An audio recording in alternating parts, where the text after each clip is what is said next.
warahmatullahi wabarakatuh. Waalaikumsalam warahmatullahi wabarakatuh. Di sini kami dari kelompok 3 ingin mempresentasikan hasil dari diskusi kami, yaitu tentang pemindahan risiko kepada asuransi. Langsung saja, pertama-tama akan dijelaskan oleh Umi Kalsum. Waktu dan layarnya dipersilakan. Baik, saya akan menjelaskan yaitu pengertian pemindahan risiko kepada pihak asuransi. Risiko dalam asuransi adalah ketidakpastian akan terjadinya suatu peristiwa yang dapat menimbulkan kerugian ekonomis.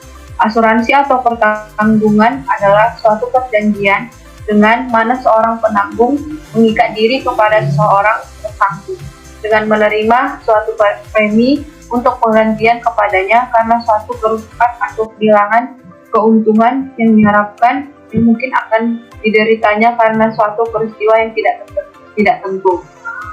Pemindahan risiko kepada pihak asuransi adalah perusahaan memindahkan atau mentransfer risiko kepada pihak lain yang biasanya mempunyai kemampuan lebih dalam hal mengendalikan risiko, baik karena skala ekonomi yang lebih bagus atau karena mempunyai keahlian untuk melakukan manajemen risiko yang lebih baik. Dalam pemindahan risiko kepada perusahaan asuransi, yaitu risiko dipindahkan dengan usaha saling tolong-menolong di sejumlah orang atau pihak melalui investasi dalam bentuk aset atau tab baru yang memberikan pola pengembalian untuk menghadapi risiko tertentu melalui akad atau terikat yang sesuai. Sekian yang bisa saya sampaikan, saya kembalikan kepada moderator. Oke, terima kasih kepada Umi Kalsum. Selanjutnya akan dijelaskan oleh Desi Purwani. Waktu dan layar dipersilakan. Baik, terima kasih kepada moderator atas waktu yang telah diberikan. Baiklah, di sini saya akan menjelaskan tentang manfaat asuransi dan jenis-jenis risiko asuransi. Yang pertama yaitu manfaat asuransi. Manfaat asuransi terbagi menjadi dua, yaitu manfaat asuransi secara umum dan manfaat asuransi berdasarkan jenisnya. Manfaat asuransi secara umum. Yang pertama yaitu memberikan ketenangan, yang kedua sebagai investasi dan tabungan, yang ketiga membantu meminimalkan kerugian, yang keempat membantu mengatur keuangan. Selanjutnya yaitu manfaat asuransi berdasarkan jenisnya. Yang pertama yaitu asuransi kesehatan, asuransi jiwa, asuransi jaminan hari tua, asuransi pendidikan, asuransi properti, asuransi perjalanan, dan asuransi kendaraan bermotor. Selanjutnya yaitu jenis-jenis resiko asuransi. Yang pertama yaitu resiko murni, yang artinya adalah bahwa ada ketidakpastian terjadinya sesuatu kerugian atau dengan kata lain, hanya ada peluang merugi dan bukan suatu peluang keuntungan. Yang kedua yaitu resiko spekulatif, yang artinya adalah resiko dengan terjadinya dua kemungkinan, yaitu peluang untuk mengalami kerugian, keuntungan, atau memperoleh keuntungan. Dalam hal ini, kemungkinan terjadi kerugian atau keuntungan. Yang ketiga yaitu resiko individu, yang terdiri dari resiko pribadi, resiko harta, dan resiko tanggung gugat. Sekian dari saya kembalikan kepada moderator. Terima kasih kepada Desi Purwani. Selanjutnya dijelaskan oleh Dewi Kartika.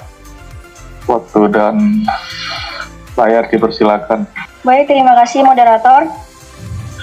Pengurangan biaya dalam asuransi. Pengasuransian secara tetap mencoba mengurangi biaya melalui inovasi dalam hal-hal seperti prosedur administrasi dan metode pemasaran. Contohnya, penjualan asuransi kepada kelompok orang kecuali kepada individu. Penciptaan moral hazard dan moral hazard itu sendiri dapat dicegah dengan aktivitas pengendalian kerugian. Moral hazard secara khusus dapat ditangani melalui beberapa tindakan seperti jasa pelaporan, misalnya pada kebakaran yang mencurigakan.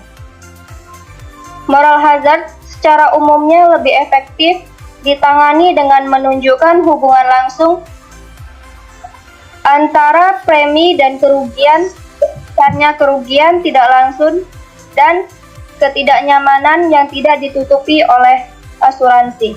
Karakteristik risiko yang dapat diasuransikan atau insurable risk. Risiko tersebut harus dapat dinilai atau diukur dengan uang, yang berarti bahwa risiko tersebut harus bersifat finansial atau implisit.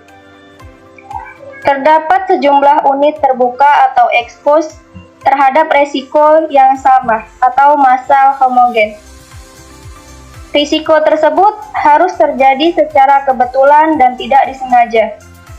Risiko tersebut tidak bertentangan dengan kepentingan umum atau hukum yang berlaku, dan pembebanan premi harus sesuai dengan tingkat risiko yang dihadapi, serta bukan risiko katastrofi atau bencana besar dan serentak.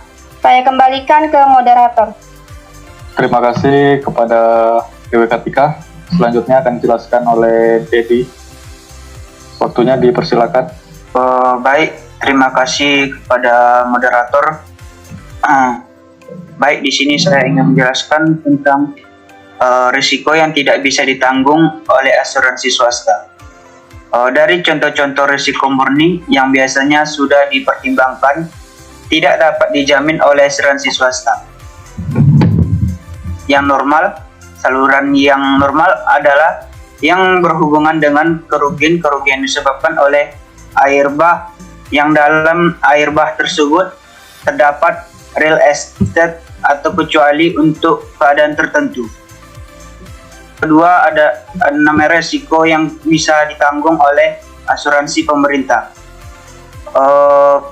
Perusahaan asuransi pemerintah bisa menanggung risiko-risiko yang tidak bisa ditanggung oleh asuransi swasta, karena pemerintah bisa menjadikan asuransi itu wajib. Karena itulah pemerintah dapat menyebabkan biaya program itu atas ekspose yang kualitasnya bervariasi.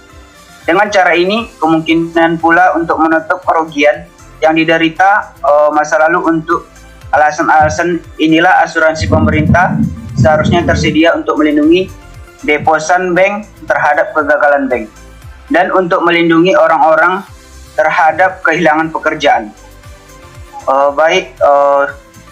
Saya kembalikan kepada moderator. Terima kasih atas waktunya, Dedi. Selanjutnya dan yang terakhir akan dilanjutkan oleh Nur Cahaya. Waktunya dipersilakan. Terima kasih kepada moderator. Di sini saya akan menyampaikan penggunaan asuransi bersama metode penanganan risiko lain. Jumlah minimum yang harus dipikul oleh bertanggung biasanya ditetapkan oleh perundingan antara tertanggung dengan penanggung, dan biasanya sama dengan kerugian maksimum yang mungkin terjadi. Selain dari penempatan jumlah deductible melalui perundingan khusus, insur tersebut biasanya menawarkan pilihan dari beberapa jumlah deductible yang spesifik. Kesimpulan dari materi kami ini adalah: pertama, asuransi merupakan istilah yang digunakan untuk merujuk pada tindakan, sistem, atau bisnis di mana perlindungan finansial atau ganti rugi secara finansial untuk jiwa, properti, kesehatan, dan lain sebagainya yang mendapatkan penggantian dari kejadian-kejadian yang tidak dapat diduga yang dapat terjadi, seperti kematian, kehilangan, kerusakan, atau sakit, di mana melibatkan pembayaran premi secara teratur dalam jangka waktu tertentu sebagai ganti polis yang menjamin perlindungan tersebut. Kedua, manfaat asuransi yang sebenarnya adalah menggantikan kerugian bagi mereka yang menderita kerugian. Tak diharapkan mereka dipulihkan atau setidaknya untuk mengubah posisi ekonomi yang sebelumnya. Terima kasih, saya kembalikan kepada moderator.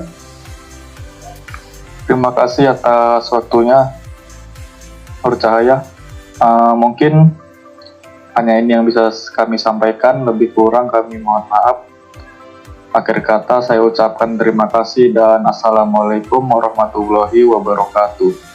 Waalaikumsalam warahmatullahi wabarakatuh.